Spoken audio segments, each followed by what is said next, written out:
L'iPhone 16 arrive le 20 septembre. On va vous expliquer pourquoi, si vous avez un iPhone un peu ancien, c'est peut-être le bon moment pour en changer.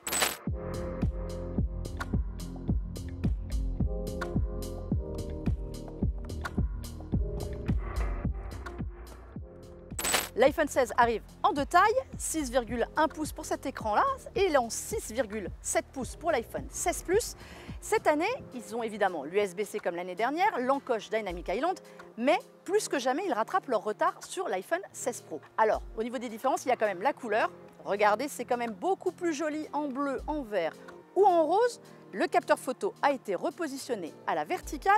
Alors la raison officielle avancée, c'est pour la photo spatialisée, la vidéo spatialisée. C'est surtout utile avec le casque Vision Pro, donc ce n'est pas l'essentiel.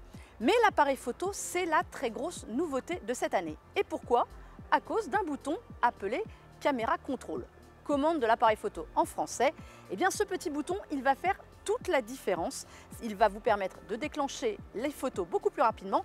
En 2 clics, vous pouvez prendre n'importe quel sujet en photo, mais surtout, vous pouvez désormais avoir un accès extrêmement rapide à de multiples fonctions. Gérer le flou, gérer le zoom, la luminosité, tous les contrôles sont à 2 petits clics, 2 petits touchés sur ce retour haptique. Quand on dit rattraper son retard sur l'iPhone 16 Pro, eh bien c'est aussi au niveau de la puissance. Cette année, l'iPhone 16 et l'iPhone 16 Plus sont équipés de la puce A18, c'est quasiment la même que sur celle des iPhone 16 Pro. C'est surtout 2 générations de mieux que l'iPhone 15 et désormais vous allez pouvoir faire tourner des jeux ambitieux comme Assassin's Creed, Mirage, Resident Evil 4 ou 7. Le jeu tourne bien, il profite même du ray tracing. Désormais, ils sont plus beaux, plus fluides. C'est une sacrée montée en puissance. Normalement, évidemment, c'était pour faire tourner Apple Intelligence. Mais comme vous le savez, eh bien, en France comme en Europe, on va devoir encore attendre un petit peu. Ce n'est pas grave. L'iPhone est aussi compatible Wi-Fi 7, Bluetooth 5.3. Il est prêt pour l'avenir. Alors, c'est un pari à partir de 969 € tout de même, mais vous allez être prêt pour le futur. Retard rattrapé aussi pour l'iPhone 16 avec l'arrivée du bouton Action. Vous savez, ce bouton qu'on a vu popper l'an dernier sur l'iPhone 15 Pro, hérité aussi de l'Apple Watch Ultra. Vous pouvez le personnaliser pour ajouter un raccourci vers n'importe quelle fonction que vous utilisez le plus souvent au quotidien. L'iPhone 16 n'a que 2 capteurs photo au dos par rapport aux 3 capteurs de l'iPhone 16 Pro. Alors vous trouverez un capteur principal de 48 mégapixels assez proche de celui de la gamme Pro et un ultra grand angle de 12 mégapixels.